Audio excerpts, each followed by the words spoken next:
Step into the paranormal with Ernie Atwell and David Seiler, brought to you by Paranormal Inc., right here on WLFE DB Radio.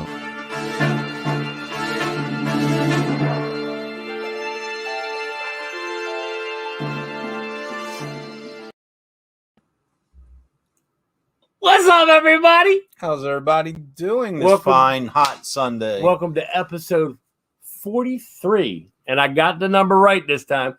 43. You know how he got it right? Because he asked me what episode it was. No, I already had it set up. I was just seeing if he was paying attention.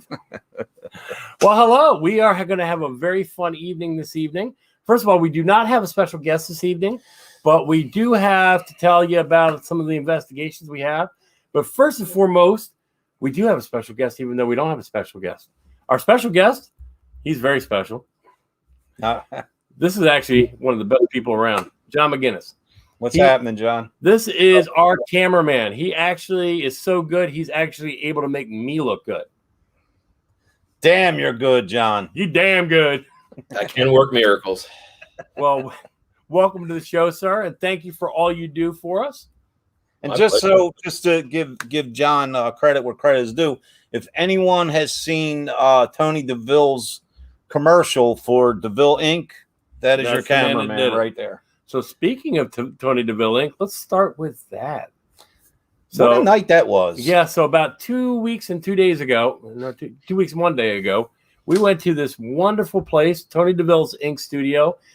He's up in Baltimore, Maryland, right near the Natty Bow. Right on he's basically on the city-county line. Yep, almost. right there. Yeah. Near the Travel Plaza, right down the street. Yeah. So if you guys know the area, he does, first of all, excellent tattoo work, but it is the most haunted tattoo place I have ever been to. Honestly, that's one of the most haunted places I've ever been to. Prior to even going there, I spoke with Pam and Steve and Flip, and they were telling me about it. And this was years ago. And then we investigated it last year for the first time. And then, of course, we had the first public event there 2 weeks ago. And let me tell you what, that place is nonstop. Oh, no. It's all right. So nonstop. most of you guys know how to get to our YouTube site. So, and if you don't, hit paranormalinc.net. Right at the top, you'll see our YouTube site. We have this man, John, took an hour and 40 or 53-minute video. The whole video is there, but I'm going to show you a clip in just a few moments that'll just blow your popcorn. So have your phones ready, turn it sideways, zoom in, and watch this for a minute. Are you her brother? Are you her cousin?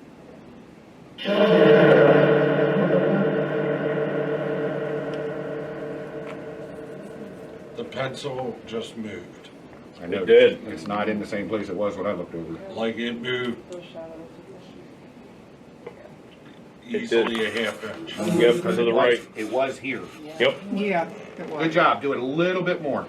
Do it a lot more. Push it hard. Use all your energy. Let's do it with a good finale. Just push it. Use the energy out of all those devices. Build it up. Grab as much energy out of those devices you want, and then just push that tip once hard. Make it spin. Make it fly off if you can.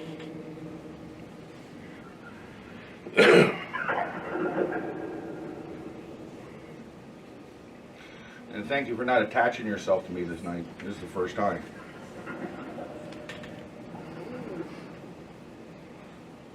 Oh, there it goes. That's awesome. So that that was one of a few times. Yeah. So the entire video has so much evidence in it. It'll just blow your mind. But yeah, get into that and look at it.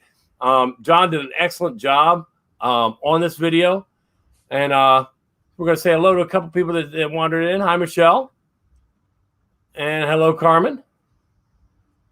So, what is the most wildest thing you saw, John? It had to have been the pencils moving on their own. It's probably the first time I've ever seen an actual inanimate object move on its own without any help from anybody else. That was wild. Awesome. How about for you? From Deville? From Deville. man, I can't even. I don't even know. I tell you, we did. I mean, of course, this was a personal experience, but the one lady, her and her boyfriend were there. Okay. Friends of my buddy Jay, and we did some isolation session. I took her in the back room, and while we were back there, we were recording, and we don't know where this light source came from, but this light source just bounced off the wall. And if you see the back room of Tony's, you could see there's no way it could come in. So, Okay. but I would say the pencil, and the reason I say that for anyone that's ever tried that experiment, if you haven't tried at home, and what I'm saying, try, I'm not saying sit home and invite spirits in your house, but first of all, it's hard enough to get the pencils to balance as they are. But if you try to manipulate it or blow on it or do anything, all the pencil's going to do is roll off. Right. You know, it's very hard to make that pencil move naturally. Yep. Without completely Just rolling knocking off, it right. off, because it's so delicate when you line them pencils up. Remember when we did Oh, it yeah. up at the Lookout House? Everybody was laughing because It it was took taking forever me to get so them balanced. long to balance those pencils. You know, and that's the night we had the experience with Jeff Leeper. Yep, absolutely. So, but I guess I would have to call the pencils.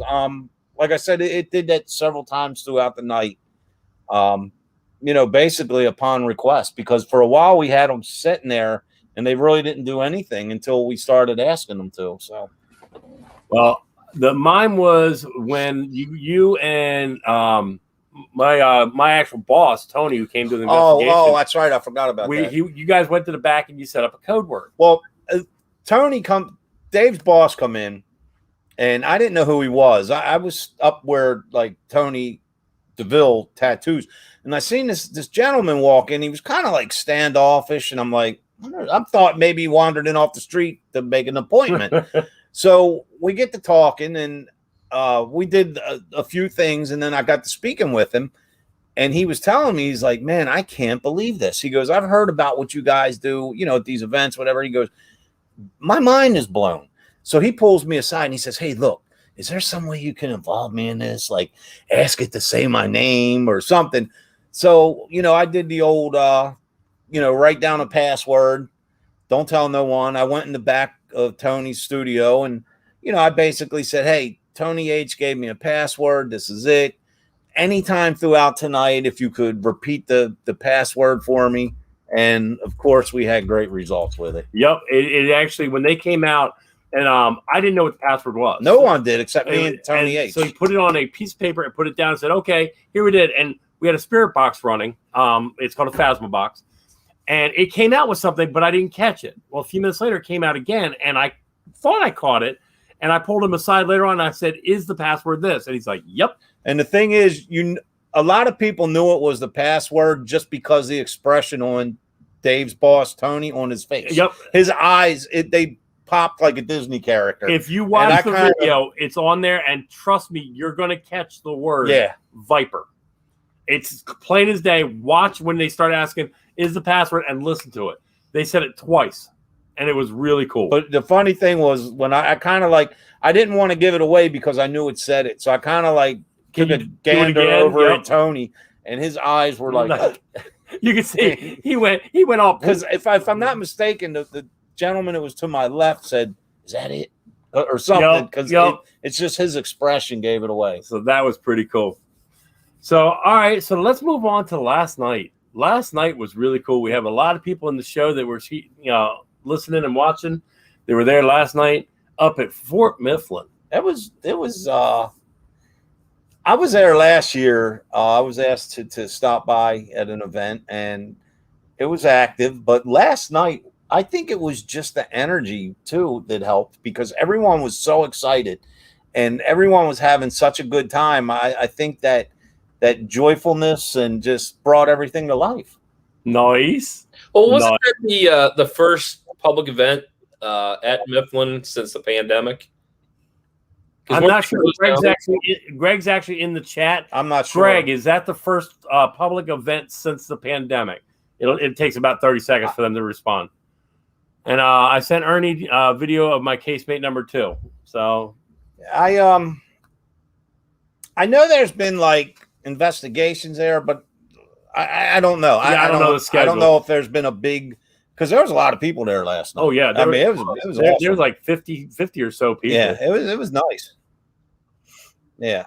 All right, Brian was there earlier in May. Yeah, that's right. That's right. Yeah, I Thank you, remember Barry. that. I remember that. So very good. So I've posted the link up down below. You'll see it running across down below this way. If you guys want to come in and discuss anything, we will bring you into the stream. Just put it into your browser window. It'll bring you up and it'll bring you into my little studio, and I'll see. It was a sold out night last night. Very nice. Yeah. What got you last night, John? What was your favorite? I think the first was a Casemate 5. Yeah, because we got a lot of interaction in that area. Most definitely. Yeah.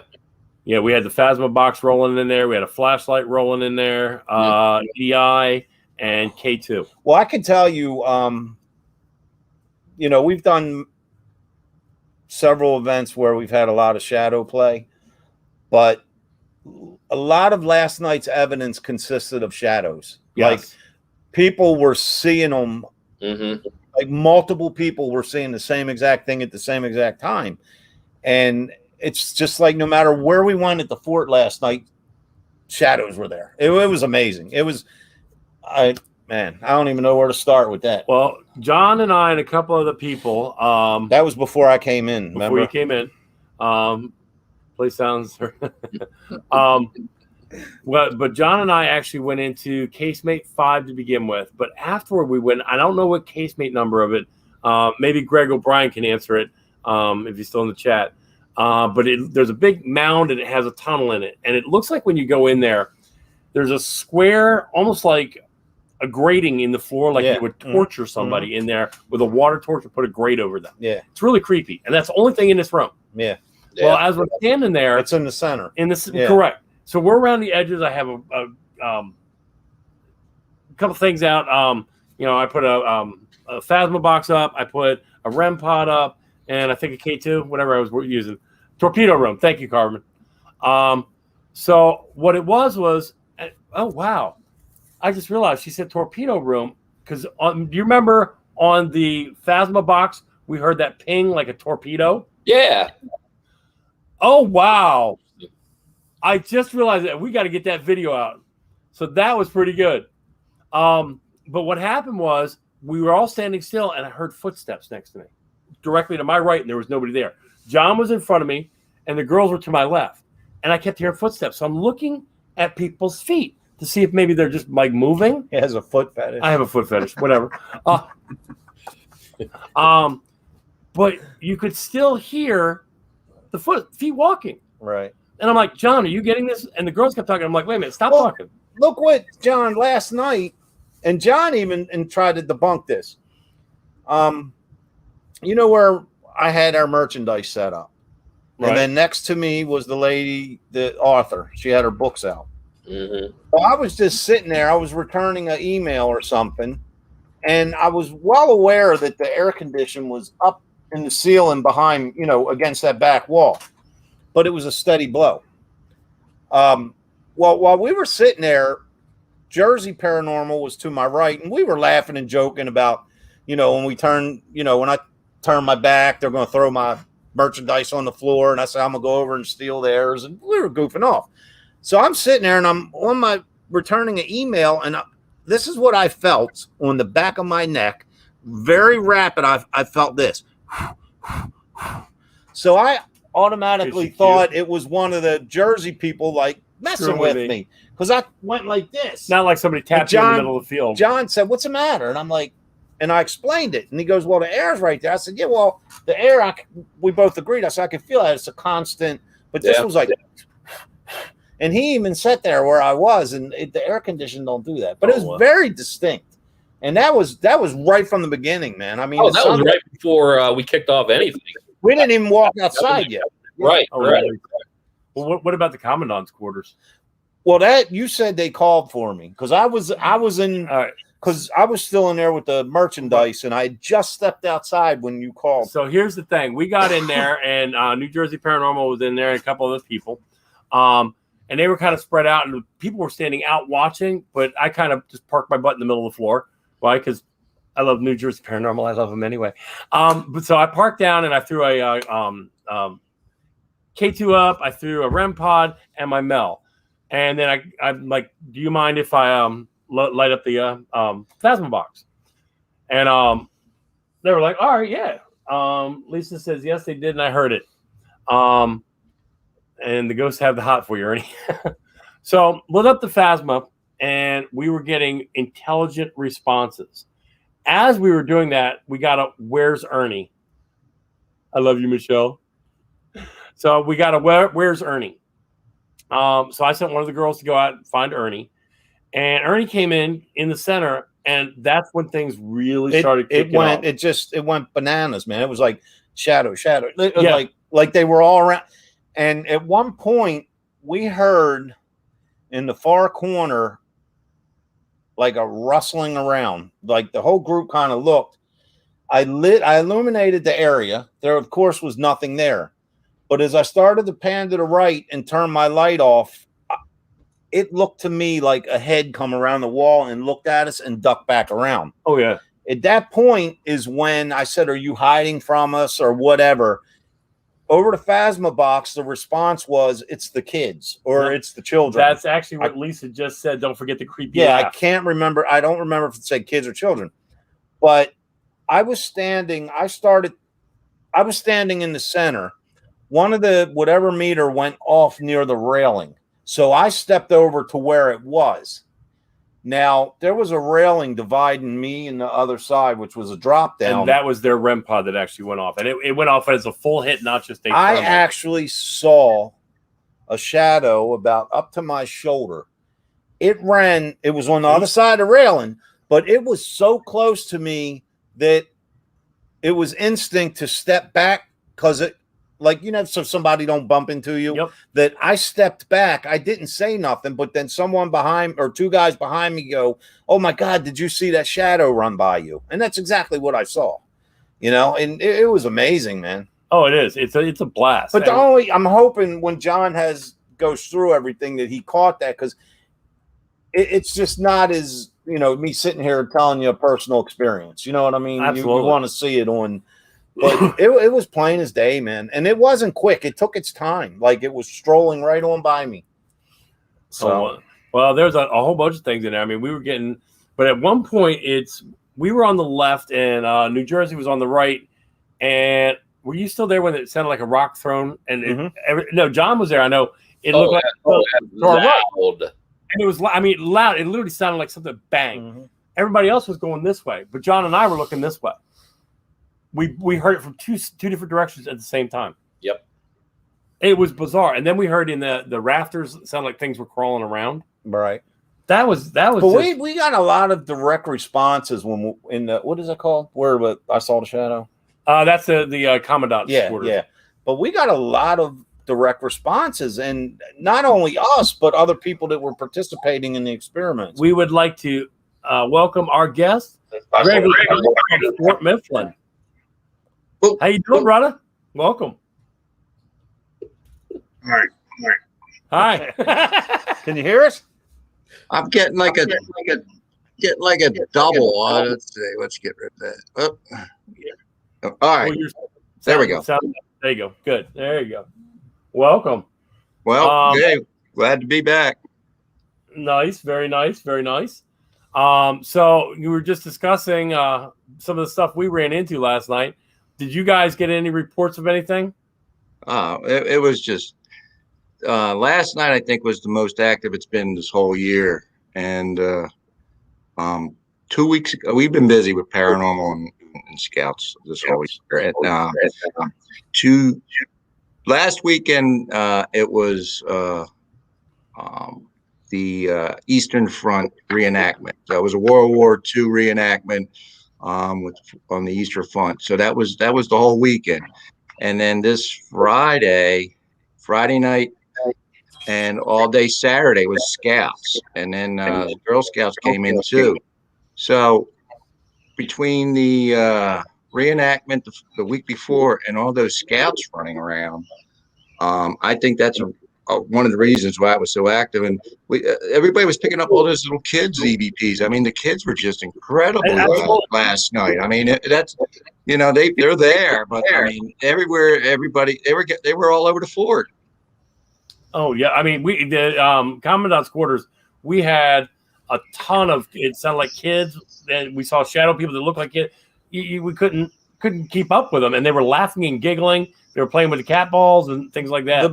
The majority of the shadows that we were seeing or capturing was child size. Oh, like the one that ran by me by the railing only came up to my shoulder, and I'm not that tall, so it was about a foot shorter than me. You know what I mean? Yep. But now we just had another guest join us. This is Mr. Anthony Hatzageorgilis. We'll just call you Tony. What's up, Tony? Tony's fine. Tony's fine, Tony, gentlemen. Thank you for having me. Nice. Thank you for having me. How's everybody tonight? Good. How you doing, Tony? So we started good. by going over the Tony Deville Inc. that we went to, and then we actually moved on to Fort Mifflin. But Tony was present. He's the one who actually made the code word Viper that we've already discussed. What was your favorite part of that night, Tony? It's tough. It's tough because we got so spoiled, from very early on in the night. There was so much activity. It made it seem so normal. Like, for me, not having done this in many years, and, I grew up in Greece, and spirituality and in general, it's thought of very differently there. So it's also explored very differently and openly.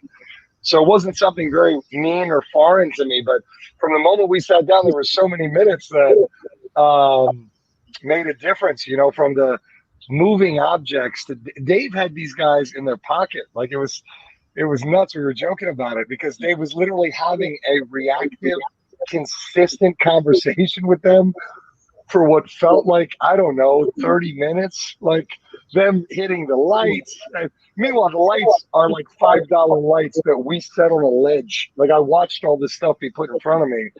If I had walked into this room, sure, I'd have a million cynical thoughts, but being someone who's so intimately close to one of the two partners and new friends with the other, you don't think any cynical thoughts. It's just nice to see them at work, so to speak, and to see it respected. But honestly, the part that stuck out was not the Viper, them knowing our password, them listening to both of you, the interactivity, amazing, all of it. But one of the crazy parts that threw me off was the phone booth. No, we did not discuss that in the opening. What did you see in the phone? So in the last time around, the phone booth was very active and threw them off. Like it was a big aggressive thing that, they made very active. And so this time everybody was kind of shitting their pants about the phone booth, and they were like, we're not going to mention the phone booth. We're not going to get them started. And lo and behold, they said something about making something, it was when Dave stepped out and you were saying, oh, let's do something. We don't really believe you're here. Show your presence. And keep in mind, this was after they had been directly spoken to by Dave in a manner like they were children, right? So they were being like babied in such a way that they were doing everything he asked. And as soon as you come in, guns blazing, you're like, I don't believe you're here. They made like, I'm sitting on the floor 2 feet from the phone booth. It was what felt like an instant lightning crack in the phone booth. Like it rattles, you hear something hard shake in the top. I'm like, come on, man, I didn't even ask for that. Well, how about the yes/no box? I have this device called a yes/no box. You don't have to touch it. It just uses energy, and that no light kept going off. Yeah, and we're testing it. It's going off just by putting your hand over it. And again, the whole night was a joke. They were the most basic questions were being asked so much on command that you found yourself being numb to it. Like 30, 40 minutes, you were like, all right, well, I guess we're just having a discussion with a bunch of ghosts. No big deal here. This is normal. But, Tony, when you first came to the event, I mean, what were you expecting, and what was your overall final take once the event was over? You know what I mean? Sure. I mean, listen, my degree's in physics and applied physics, and I'm a traveled individual that's seen a few things I'd like to think in my day. I was expecting a bunch of white noise. You know, I was expecting some reactivity. I was expecting nothing so graspingly obvious. To see Dave struggle for 10 seconds, I'm going to say, no bullshit, I'm going to say real. To struggle for 3 or 4 seconds to balance a pencil on a piece of paper. We had that conversation just a little while ago. Bro, basic shit. We're talking about a pencil on top of another pencil. Go ahead. I challenge you on your own time to grab 2 number 2 pencils and go ahead and balance them cleverly at 90 degrees. So this thing's slipping left and right. The physics just doesn't work in its favor. And to sit looking at Dave and looking at everybody face to face and watch it slowly spin in a circle, it was so calculated. It was so friggin' obvious that it was not natural, that it didn't scare you. It like made you giddy. You were like, what? Does everybody see this? It was a fun night. It was more of a party than it was anything exploring the supernatural. I felt like the people were there responding to us, were part of it with us. You know, it was neat. That's a big part. And Greg, you'll agree. John, you've been with us filming for how long now? You'll agree, you know, you go to some events and, you know, you'll have your host team and it'll be, you know, are you sad that you're dead? Did you die here? What's your name? You know, but when you go in and it's just you include the spirit into the celebration, into the party, and you bring that energy and that excitement and that fun attitude, I think it brings everything to life. Because you're right, brother. You're right.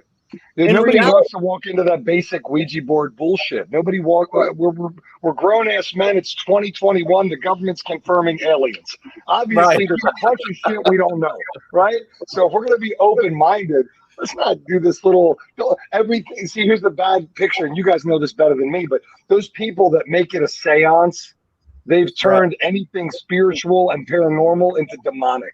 Yeah, in their head, right?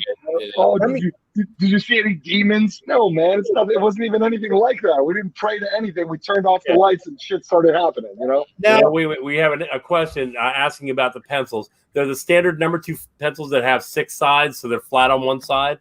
But to balance them on top of each other, like a cross. Yep, like a cross. And if you watch the video, that's how we do it.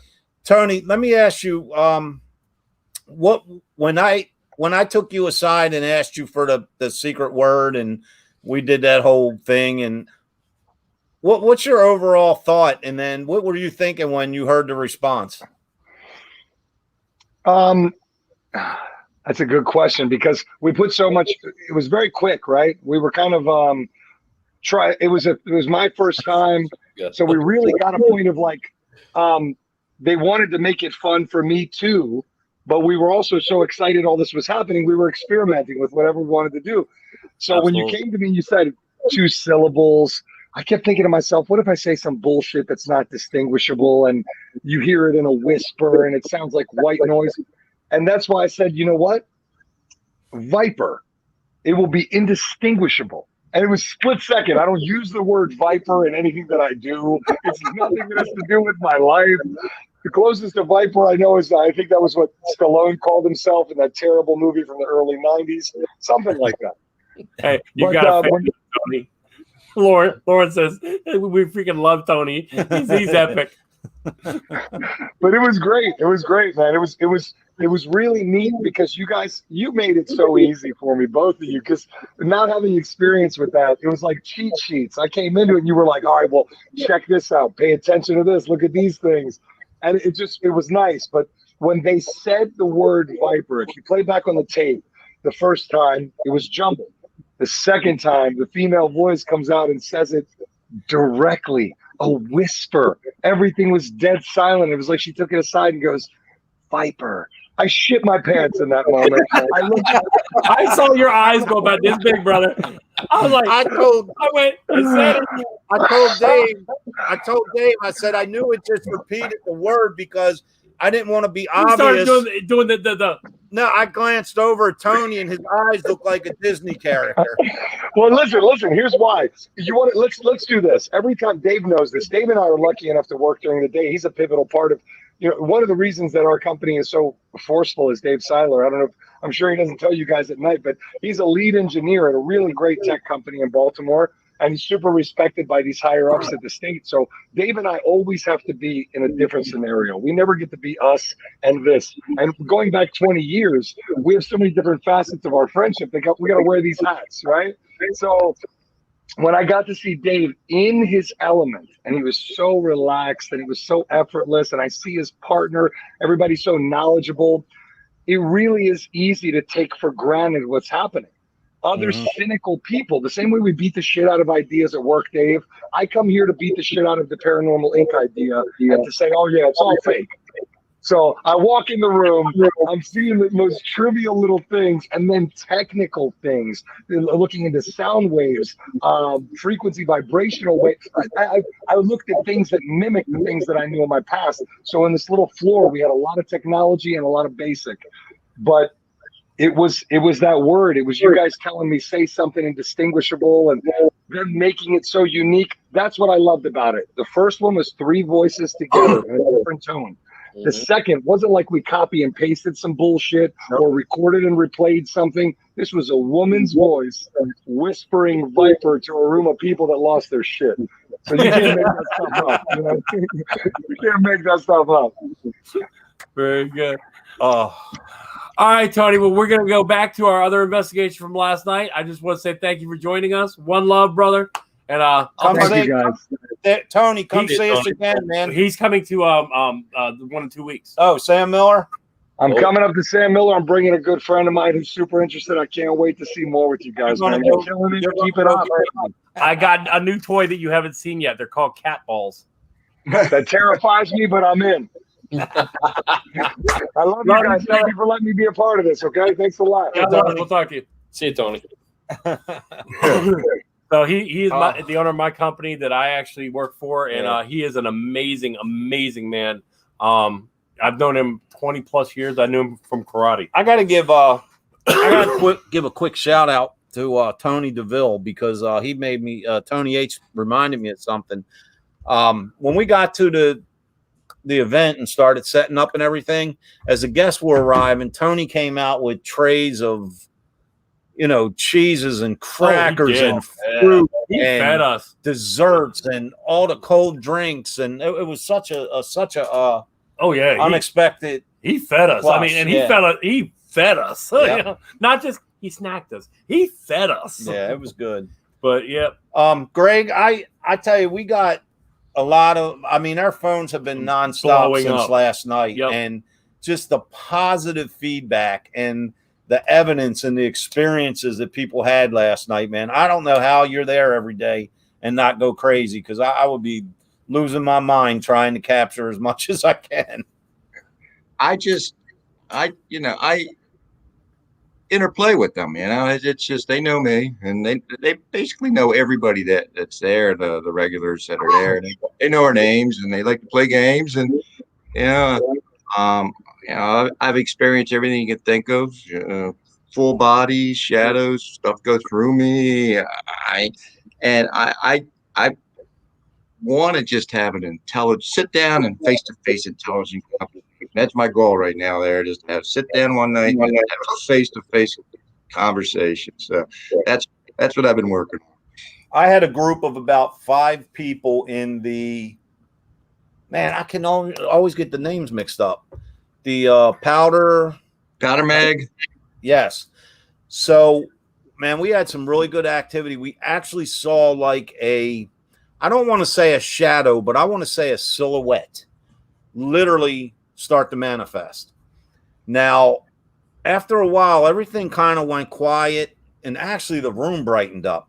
Right. And one of the ladies said, I think it's gone. So I said, if you're still here, could you let us know? This voice come over the Phasma box. Now, keep in mind, when the voice comes out of the Phasma box, it's still going to echo because we're in a place that echoes. But this voice came out with no echo after I asked if it was there. And the man's voice goes, I'm here. No echo, no nothing, clear as day. It was so distinct and clear that everybody jumped. Like, it was so amazing. Greg, I have a question. So we were in the center in my brain just stopped. I knew it a second ago. Commandant. Commandant. I want to say quartermaster in the commandant's quarters. Were there people there that spoke German? Well, you had the Hessians across the river in Fort Mercer during the siege. So their Hessians did come after the fall of the fort. There was German, and so and you know, Philadelphia, that whole, you know, Pennsylvania, really all with the German. Right. The reason why is I kept getting stuff on the Phasma in German, and I speak a little bit of German. I'm not too bad at it, but I tried answering, and all of a sudden I got a flow that I could not keep up with. Mm-hmm. Well, you know, you got Germantown, you're right outside Philadelphia, so it was just all settled. You know, you had the Germans and all.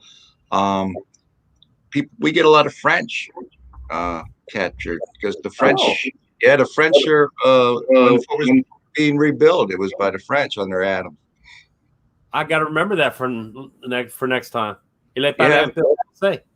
Yeah, we had one time had a whole ghost box section with French. Luckily, just one woman spoke French, and the whole conversation was going back and forth in French. It was pretty wild. Oh, nice! Wow, that's real cool. It was awesome, especially because this is the tech man, but the phonetic generators that we used, to my knowledge, there's no French. Yeah, there's no French. No, they're all English. Yeah. They're all English based. So if they're coming through the Phasma box in French, that's being phonetically generated. That's amazing. Yeah. Yep.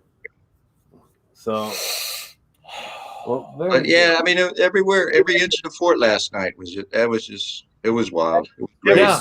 So I tell you what, the weather was so nice because it was so hot driving up there, and once that sun started to set, it was beautiful. Now the funny part is your young lady in gift shop was in period clothing. I love it. So I got a couple pictures of that and I sent it to a few people to freak them out. I took a picture of without her and then one with her. And I'm like, oh my God, you've got to see this. Now I never said anything about paranormal. What were we saying, Greg? Yep. It was funny. I'm not going to put no names out there, but she's watching, and I will message you later and let you know who you are. But I told Greg, I said, man, let's play a joke on somebody. Let's take the lady in period clothing and put her way atop the hill and make sure this person's out in the field and just have her like she's actually laughing. Have her stroll back and forth. Be like, what the hell are you talking about? There ain't nobody out there. Oh, I'm gonna say you, Carmen, I love you. We were gonna have some fun with you, Jared. We were gonna have oh my God. Yeah. That's a fun one. And then Greg said, well, have her pop out of the room or something on the second floor. Yeah, the officer's quarter, pop out of the door, look out and close it. Oh my God. That's like those old carnival events they would have, and you would go in to get a portrait, and while they're setting you up, just as they go to snap, someone comes from behind the curtain, gets in the picture, and then backs out. So when you look at it, it looks like a ghost behind you. And that was really, like back in the day, that was really popular, and people were really believing it, but it was all an illusion. Oh, you know what I mean? We were going to have so much fun. Yeah, I mean, Fort Mifflin, this is my second trip there. Me too. And it never disappoints. The place where I guess it's the torpedo room, Greg. Has anybody ever described footsteps in there with them by themselves? Yeah, you got footsteps all over the place. So yes. All right, because it was me, John, and my two girls that were in there, and I kept hearing footsteps, and it was to my right where nobody was, and I was in the back part of it. John was in the front part facing me, and my two girls were to the left, and it sounded like to my right somebody walking, and I'm looking up, down, left, right. I'm looking at people's feet. I couldn't see anything, and it was bizarre. Yep, it's common throughout the fort. Casemates and anywhere, commandants, you'll hear walking, barracks, a lot of walking, a lot of footsteps. Very nice. Now, the place in the back, I know where that cannon hangs. What was that used for originally? That was the artillery shed. They would store the extra cannons that they could roll out, and there'd be some wagons back there and that kind of stuff. Okay. But that's we store all the the old windows, doors, anything that's historical gets stored back there. So you get a lot of residual, a lot of good energy back there. Absolutely, because I was watching while I was coming out of the commandant's house, and I could see what looked like a person moving. I thought there was a person over there, but then it like just phased out and phased in, and then phased out and it was gone. Yeah, it's common back there. Usually at the corner towards the blacksmith shop, there's a lot of activity back in that area. Nice. Very What nice. was the deal with the children? Like, we were getting a lot of evidence, like you were saying earlier, leaning toward children. I mean, what does the Especially at the is that commandant's house. common? I mean, was there a lot It's of common. children? Yeah, that's common. Since it was a military base, you had families, you had children there. And like I said, we had, when it was being rebuilt, it was born during the yellow fever epidemic of Philadelphia. So every boat was stopped coming into Philadelphia, got boarded. Anybody that was sick was brought off. So you had that. You had the commandant's kids are documented running around in there. And, there was drownings. There's a lot of articles go back in the 1800s. I found 8-year-old, 10-year-old children's bodies that washed down to the fort. They'd be out swimming or in the Delaware back then and get caught in the current and wash up down to the fort. And since that was the hospital building, that was the only that was just all barren down there. And so you had the military fort, and that was the only hospital in the miles around. So they bring in all the sick and everything to the hospital. So that's what we had, the women and children, and you didn't have to be in the military to die there. And plus, right there on the Delaware River, with the water, get a lot of things passing through. I got to tell you a funny story about John last night. From the moment we stepped foot on property, every 20 seconds, here comes an airplane. Mm-hmm. I mean, they come in low, man. They low. look like you're going to land right on you. Can literally, somebody in the window can hold a peace sign up and you can count their fingers. So at the very beginning, when we were all speaking, Greg, how many times we had to be, okay, plane flies. Now this was continuous. So I'm walking out in the field with John, and John goes, man, I'm gonna film the plane coming in. So John's all ready. No more planes. No planes. Murphy's Law. I don't know why I found that so funny, man. But all night we just kept getting interrupted by planes. Oh, I know. In the opening, there must have been 8-10 planes that came over out there in the middle of the field. John's ready. Just nothing. Well, that's what I always tell people. People always say, you're so close to your airport, you can't get good evidence. And I'd say, by 9 o'clock, they slow down. And after midnight, it gets to, you could go hours without a plane coming in. So, and plus once you get investigating and you're in the case mates, you become oblivious to the sound. Right. Yeah, honestly, you do. It becomes white noise after a while, absolutely. But that was so funny, man. Yeah, we live right by BWI, and I mean, planes come over me all the time.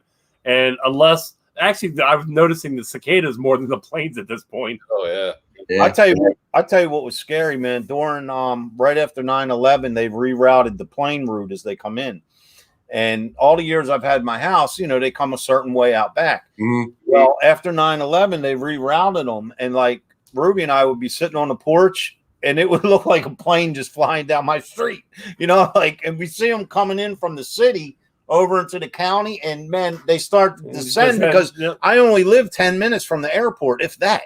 So, by the time they get to my house, they're low. They're very low. Yeah. And it was crazy. It was you scary. You shake hands with the pilot on the way by. That's how close they come. So. Oh, but what a night that was, man. Greg, I can't wait till we absolutely get something going and come back, man. Because it's so many. It's so big. There's so many places to check out that literally, if you want to investigate thoroughly, you need more than one night. Oh, definitely. Oh, definitely. We get that a lot. People show up and they go, "Oh my God, I didn't realize how big this place is, because and they bring maybe 100 feet of cable for a video camera. It's like, I ain't gonna go far. I got 5,000 feet. If I ever need to do that, I'll make sure. I think the coolest part, and I'm sure John, Dave, you'll agree. The coolest part of the fort, man, is when you're walking the path to go to the in. Sally Port. Yes, that is just, and when you go under that first Sally Port, it's just and so a lot of amazing. people didn't realize as soon as you walk through the Sally Port, there's 2 doors right there. Yes, and there is amazing evidence that it's from there. Yeah, correct. With last time we were there, Greg, you took us right into those, and we've got voices on recording from both Sally Ports. Yep. Yeah, they were the guard stations. They were the guard, and they are very active. And how long you been involved with the fort, Greg? I've been going to the fort. My son, he's 29, since he was like 2 or 3. I did a lot of volunteering, and then it's been like 5 years since I've become I guess you call it the official paranormal host. So, but I've been down there for paranormal for about 15, 20 years, really. Colette, it's in Philadelphia, Pennsylvania, Fort Mifflin, right?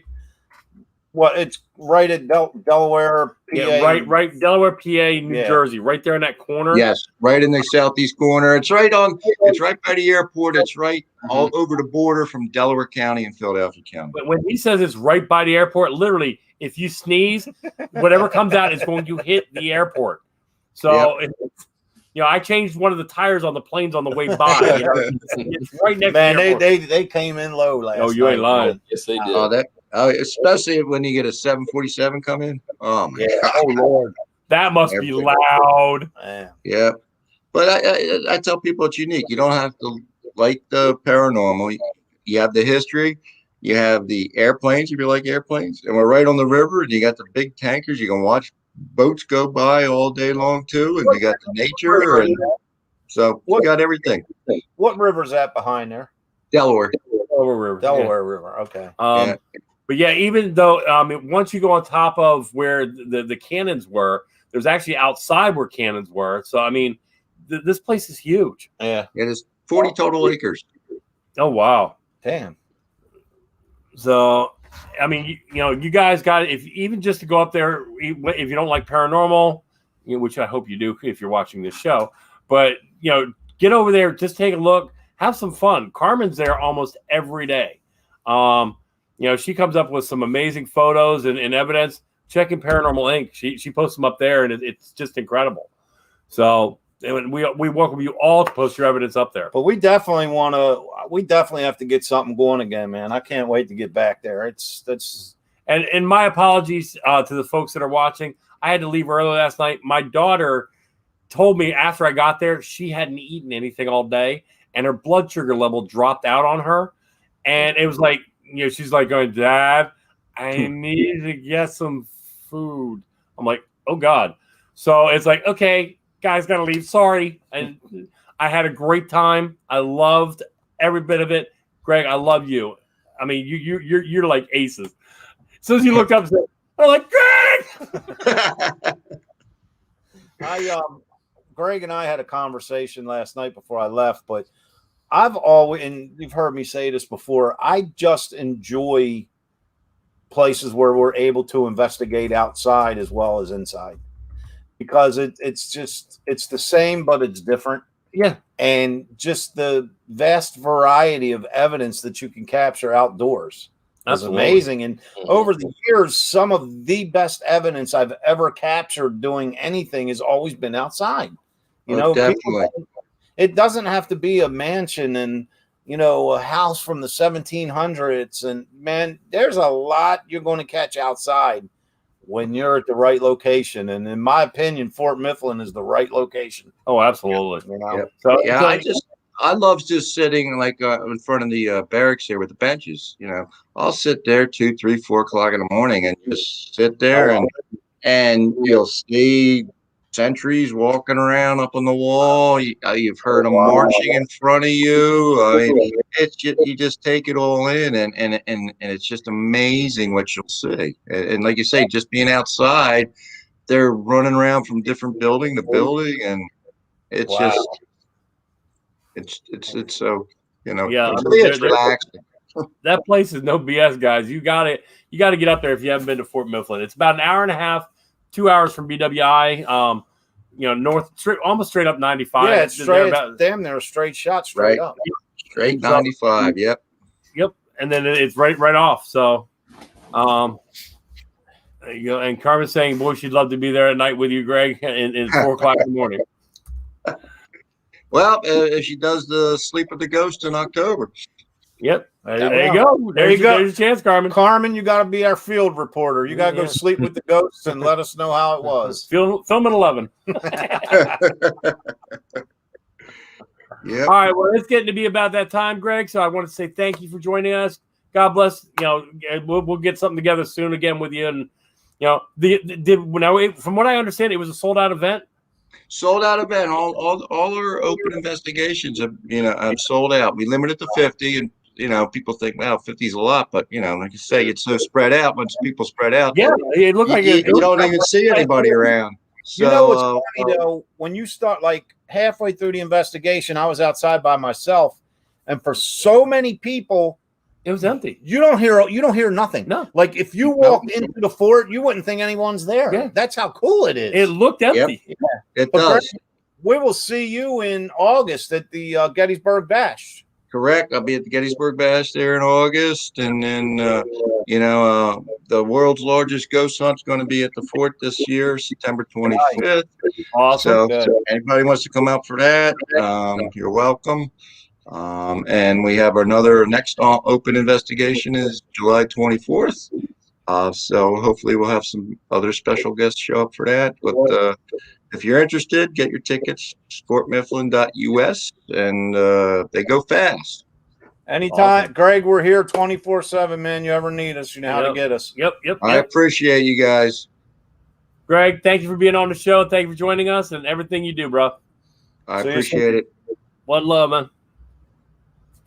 John. So, my boy. So, all right, guys. In 2 weeks from yesterday, we are going to be at the Sam Miller Mansion. 2 weeks from yesterday? Yeah, 2 weeks from yesterday. Better than saying week in 6 days. 2 weeks from yesterday. Whatever. We're up in Columbia, Pennsylvania at the Sam Miller Mansion. From what I understand, if I heard it right, it was only a few tickets left. Yeah, they were going pretty good. I'm not sure because every venue we're at has a different limit, and it's hard to keep track of. I can't keep track of what I did before I got here today, so it's hard to keep track of what venue allows how many tickets or whatever. But they're going quick, so I think there's a few left. I don't think it's totally sold out yet, but it's close. So Ghost Tours on locust.com. Click events, look for Paranormal Inc.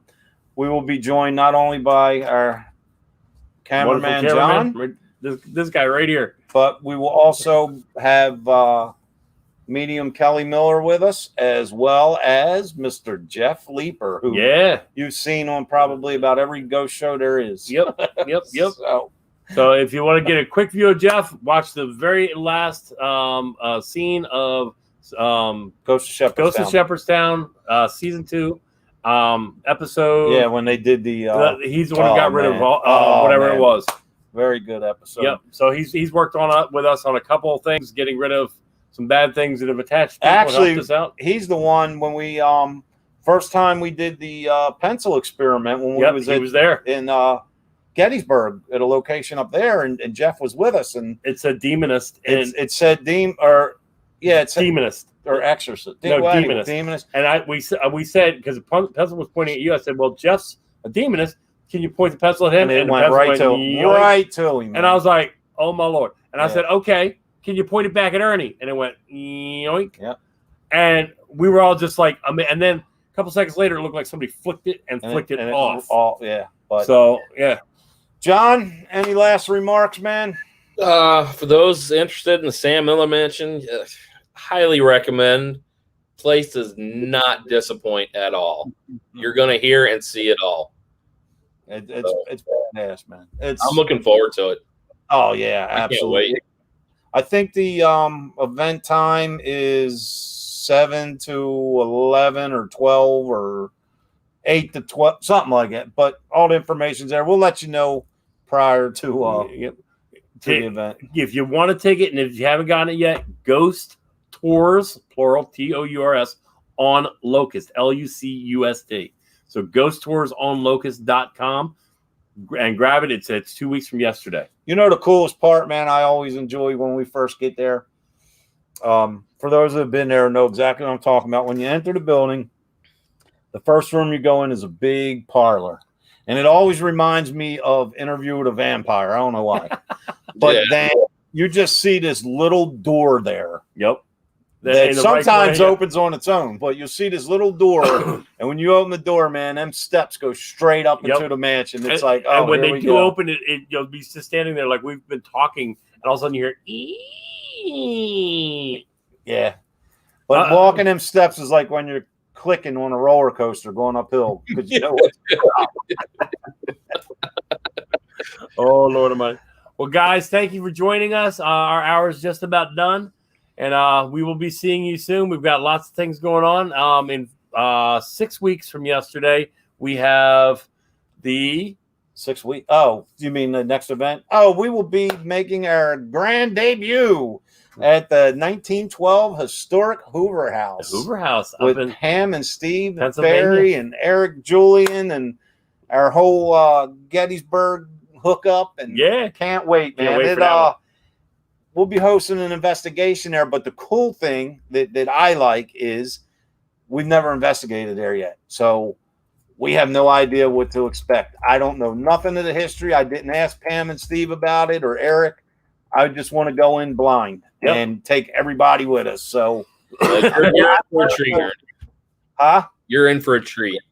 I tell you, man, and John can vouch, so many people we know have been there for different events, and they're just like, everybody's got the same reaction. Like, man, that place is crazy. Oh, wait till you get there, man. It's it's off the hook. So I'm definitely waiting to check that out and see what happens. Sounds like a plan. All right, guys. God bless. Love you. And see you soon. Be safe. See you guys. You've been listening to Step into the Paranormal with Ernie Atwell and David Seiler. Thank you for listening, and listen in next week for another topic and more great guests right here on WLFE DB Radio Network.